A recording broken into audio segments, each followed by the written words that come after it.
560 The Answer. Chicago's Morning Answer continues next. Your official Chicagoland weather forecast from the 1 Hour Heating and Air Conditioning Weather Center. Sunny to partly cloudy, warmer, windy through the afternoon as strong thunderstorms could pop up, a high of 86. Currently, 62 degrees. Next news coming up at 8. Chicago's Morning Answer with Dan and Amy continues next on AM 560, The Answer. This hourly segment is brought to you by Retire Chicago. Tune in Saturday mornings at 8 to Retire Chicago with John McNamara of McNamara Capital. This is Chicago's Morning Answer. We have viewers complaining already. Just go back to the show. No, we're not going back to the show, folks. This is a dangerous situation, okay? On AM 560. I'm sick and tired of people complaining about this. I'm as mad as hell, and I'm not going to take this anymore. The Answer. Top of the morning, Dan and Amy. And what we know, the left is very sensitive about criticism of the Fourth Estate when it comes from Trump, about dispatching staffers to remove any reporter from any event, at least when it's Trump who does it. It always makes headlines everywhere. Sure. So this is what Bobby O was talking about back in the day when he had a little town hall there with Chris Matthews from MSNBC. Listen to Bobby O on the Fourth Estate. I think we need to vigorously defend the freedom of the press. We need to call out violations. Yeah, absolutely. So I'm going to call out a violation. Joel Pollack, who writes for Breitbart, friend of the show. Ran against Jan Schakowsky in the congressional district. Yeah, he was covering a Bobby O event at Benedict College in Columbia, South Carolina. And he's standing there with the rest of the press corps that's following Bobby and waiting for the event to start. And he gets tapped on the shoulder by Bobby staffer, asks to see his press credentials. He shows him press credentials that he's with Breitbart, editor-in-large and staffer. And then he's subsequently greeted by a campus police officer who says, I need you to grab your things and come with me. Why? He was thrown out of the event. Why? Because it's a Republican publication. Because it's Breitbart. Ooh. Because it's a microaggression. Bobby O's campaign spokeswoman said this, quote, given this particular Breitbart employee's previous hateful reporting and the sensitivity of the topics being discussed with the students at an HBCU, that's an acronym for Historically Black College or University. A campaign staffer made the call to ask him to leave to ensure that the students attending the event felt comfortable and safe while sharing their experiences as young people of color. That's interesting. Joel Pollack, who's Jewish, is married to literally an African-American woman. She's from South Africa. Right.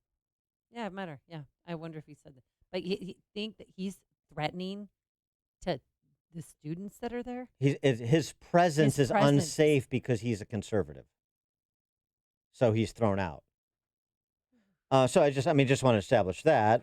Speaking of MSNBC, OLeary O. Oh, Larry O. He had a blockbuster of a story yesterday, didn't he? He thought he was going to blow the lid off of this Russian collusion story that one of Putin's friends co-signed a loan at Deutsche Bank for President Trump. A source close to Deutsche Bank revealed to me, single source close to Deutsche Bank, that Donald Trump's tax returns show that he pays very little income tax, and more importantly, that his loans with Deutsche Bank have Russian co-signers. Now, I want to stress, that's a single source. This has not been confirmed by NBC News. I have not seen any documentation from Deutsche Bank that supports this and verifies this. This is just a single source who has revealed that to me.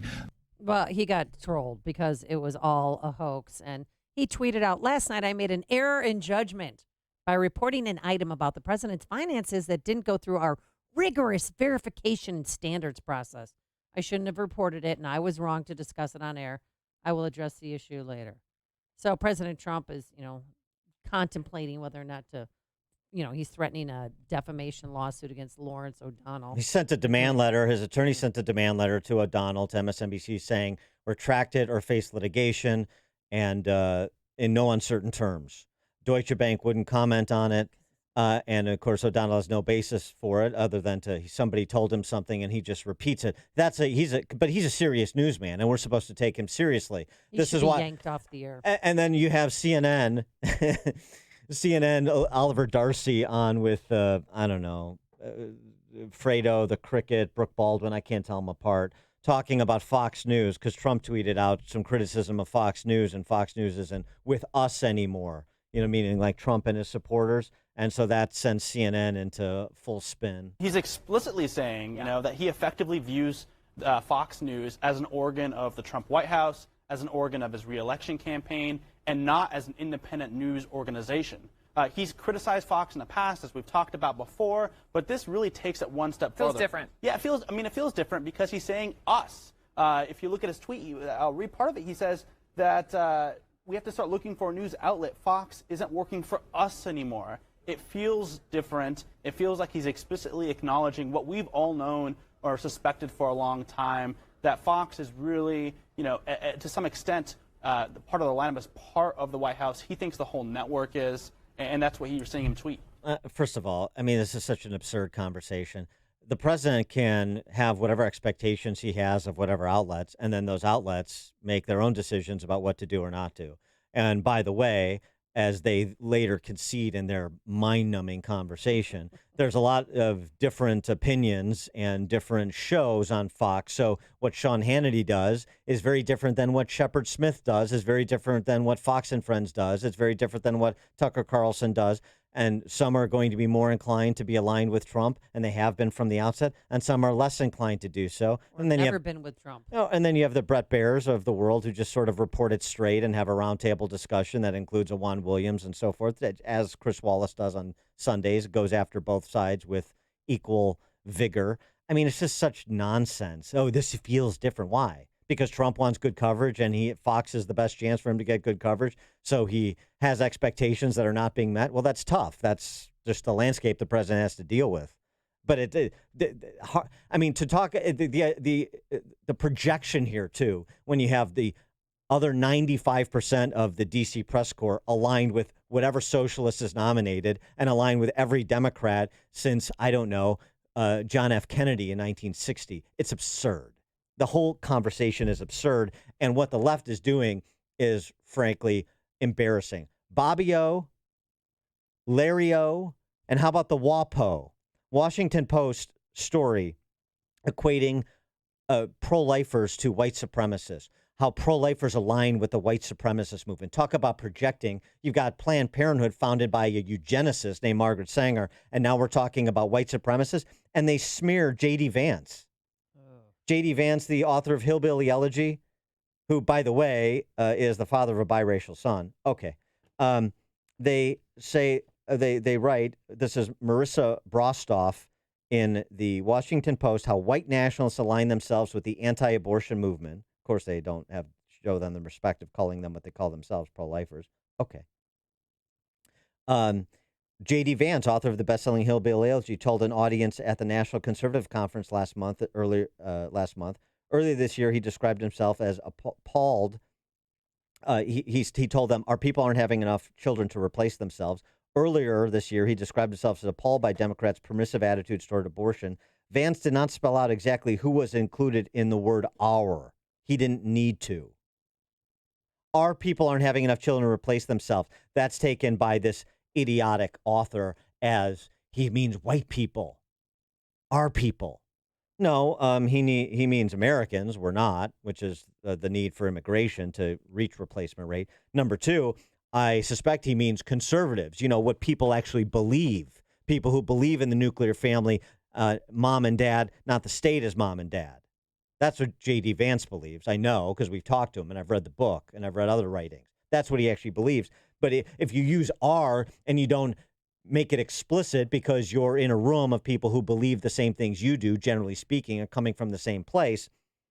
And by the way, at the American Conservative Conference, as I think our next guest will confirm, it wasn't just white people there.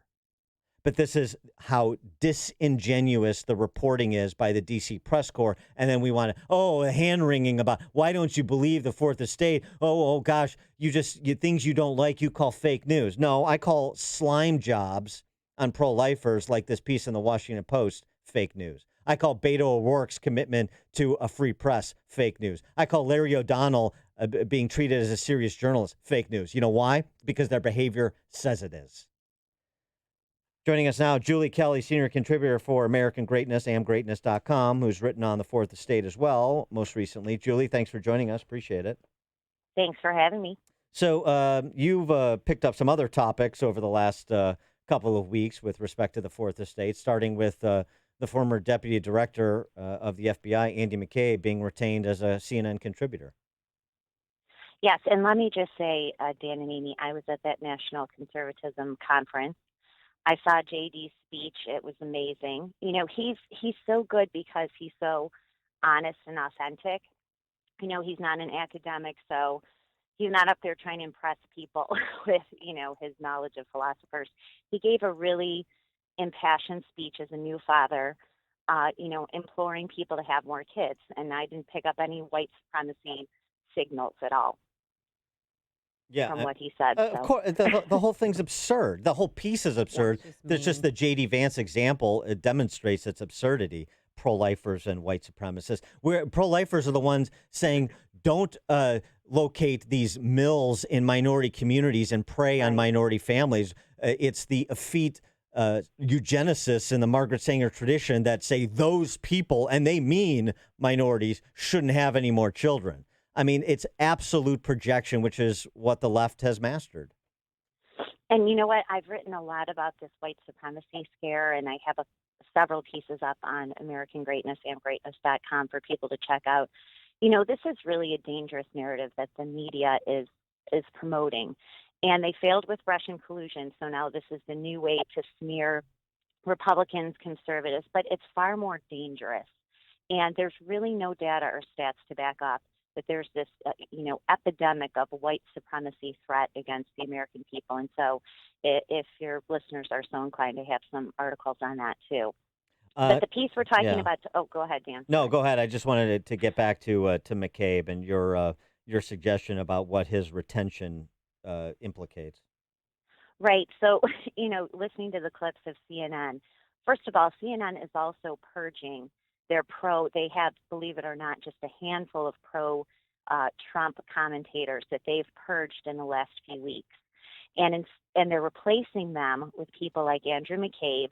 Now, the only reason they're hiring Andrew McCabe is because he was front and center to orchestrating and concocting the phony Trump-Russia collusion investigation and then PR campaign on the American people, right? This is a man who not only signed one of the FISA warrants against Carter Page, an American citizen who was volunteering for the Trump campaign. Andrew McCabe called him a foreign agent of Russia, asked a secret court for permission to spy on Carter for a year. And of course, he's never been charged with a crime. Andrew McCabe also, in his 10-day stint as acting director of the FBI, after his buddy and predecessor, Jim Comey, was fired, opened up a criminal obstruction of justice investigation into a sitting U.S. president. He then wrote a book. He was fired. He has written a book, and he got all kinds of interviews on his book tour. I think he started a GoFundMe page after he was fired. And now CNN has hired him, not because he's an expert in law enforcement, because this is a guy who spent most of his time worrying about press coverage, leaking articles to, friendly journalists, and trying to figure out a way to sabotage Donald Trump. That's the only reason CNN has hired him. Now, this is a man who's currently under criminal investigation by a grand jury. There are rumors that there's going to be some kind of indictment coming against him shortly for illegally leaking classified information and lying to federal investigators about it. And this is CNN's newest mouthpiece. Well, the McCabe thing too. There's a report from a friend of Comey that suggests McCabe could be charged with a crime any day now. That's right. So he's been under criminal grand jury investigation for more than a year. And also he is going to be center to both the IG DOJ separate investigation into FISA abuse at the FBI. This is related to the Carter Page FISA warrant against him. I also assume that he is part of John Durham's investigation, broader investigation into the corruption at the FBI related to the counterintelligence probe into the Trump campaign. Also, what happened between, as Bill Barr has said, very interested in what happened between Election Day and Inauguration Day. This would involve the handling of the Steele dossier, how that was used to scare Trump and, to open possible surveillance into other people. And so this is John Durham, a U.S. attorney out of Connecticut, who is investigating this entire scandal. And it's so funny. If he's charged, I'm sure CNN will keep him on as a correspondent, right? Well, look, Amy, I think that this is a strategy by all of these people. Jim Comey, there's rumors that there's going to be a separate DOJ IG report dropping on Comey today. This is only related to Jim Comey and his misconduct related to his memos. Now, these are memos that he kept that allegedly detailed conversations that he had with Donald Trump between Inauguration Day and the time that he was fired in May of 2017. Some of that was classified. He took the memos, took them to his house. He leaked one of them through a friend to the New York Times.